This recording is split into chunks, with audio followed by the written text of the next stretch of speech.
লাভ জিহাদের বিরুদ্ধে আইন হবে না? কেন ধর্ম পরিবর্তনের বিরুদ্ধে আইন হবে না? কেন এনআরসি হবে না? কেন নাগরিক পুঞ্জি তৈরি হবে না? কেন যোগীজি যা করছে, হেমন্তজি যা করেছে, গোমাতার সম্মান রক্ষা করেছে হেমন্ত বিশ্ব শর্মা, আমার বাংলায় কেন হবে না? কেন হবে না? কেন হবে না? তাই ল মেকারদেরকে পাঠাতে হবে, হিন্দুদের ঐক্যবদ্ধ হতে হবে। এ লড়াই চলছে, এ লড়াই চলবে। বাংলাদেশে লাগাতার হিন্দুদের উপর আক্রমণ চলছে, তার প্রতিবাদে সনাতনীদের প্রতিবাদ মঞ্চ এবং সেখান থেকে আক্রমণ শানালেন বিরোধী দলনেতা শুভেন্দু অধিকারী। তিনি বলছেন, রাজ্যে ওয়াকফ বোর্ড থাকলে সনাতনী বোর্ড হবে না কেন? কেন লাভ জেহাদ ধর্মান্তরণের বিরুদ্ধে আইন হবে না? হিন্দুদের ঐক্যবদ্ধ হতে হবে, এই লড়াই চলবে। 6 ডিসেম্বর সৌর্য দিবস পালনের ডাক দিয়েছেন বিরোধী দলনেতা। আগামীকাল শ্যামবাজার থেকে সিথির মোড় পর্যন্ত মিছিল। 10 তারিখ অর্থাৎ 10ই ডিসেম্বর ঘোজাডাঙ্গার সীমান্তে অবরোধে সামিল হওয়ার আহ্বান জানিয়েছেন শুভেন্দু অধিকারী। আগামীকাল 6ই ডিসেম্বর সর্বত্র সৌর্য দিবস পালন করবেন, সৌর্য দিবস পালন করবেন।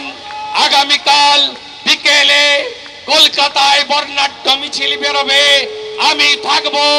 মিছিল শুরু হবে শ্যামবাজার 5 মাথার মোড়ে, শেষ হবে স্মৃতির মোড়ে। আগামী 10 তারিখে বিশ্ব মানবাধিকার দিবসে বাঙালি হিন্দু বাংলাদেশের হিন্দুদের উপরে অত্যাচারের প্রতিবাদে রাষ্ট্রবাদী সংগঠনরা নানা প্রোগ্রাম নিয়েছে, অংশগ্রহণ করবেন। আমি নিজে সকাল 10টায় বসিরহাটের ঘোজাডাঙ্গাতে অবরোধে থাকবো, সীমান্ত অবরোধে থাকবো। 15 তারিখে লক্ষ্যকণ্ঠে গীতা পাঠ প্রদীপ্তানন্দ মহারাজের আহ্বানে গীতা গাওখালিতে যাবেন।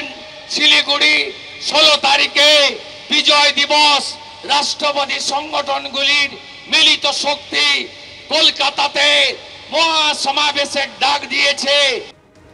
রানী রাসমণি অ্যাভিনিউয়ে সনাতনী সমাজের মঞ্চে এভাবেই আক্রমণ শানালেন শুভেন্দু অধিকারী। বাংলাদেশে আক্রান্ত বেলঘরিয়ার যুবক সায়ন ঘোষকে উত্তরীয় পড়ালেন বিরোধী দলনেতা।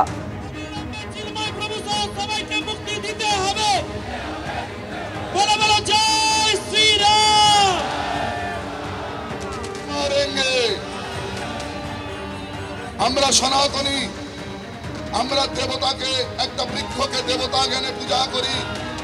আমরা সনাতনী, আমরা একটা পাথরকে। নভেম্বরের 30 তারিখে আমি বাংলাদেশ যাই বেড়াতে।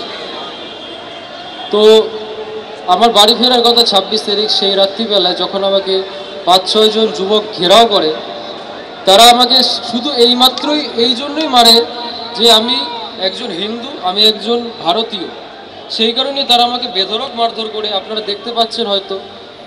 এবং আমার যে বন্ধু ছিল, সে যখন আমাকে বাঁচাতে আসে, তাকেও তারা প্রচণ্ড পরিমাণে মারধর করে।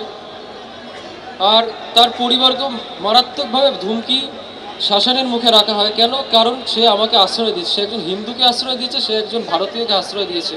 ঢাকা মেডিকেলে গিয়ে আমি যখন চিকিৎসা নিই, সেই সময় সেখানে আমি কিছু আমাদের হিন্দু ভাইকে দেখি যাদের ওখানে কুপানো অবস্থায় রাখা হয়েছে। এবং মানে এরকম মর্মাহত দৃশ্য যে ওখানকার প্রশাসন পর্যন্ত মাইনরিটিদেরকে বা হিন্দুদেরকে সুরক্ষা দিতে একদম ফেল হয়ে গেছে। আমি তার সচক্ষ প্রমাণ। আমি 100 বার যাব আমার বাংলাদেশি হিন্দু ভাইদের জন্য, আমি প্রাণের ঝুঁকি নিয়ে 100 বার যাব তাদের বাঁচাতে।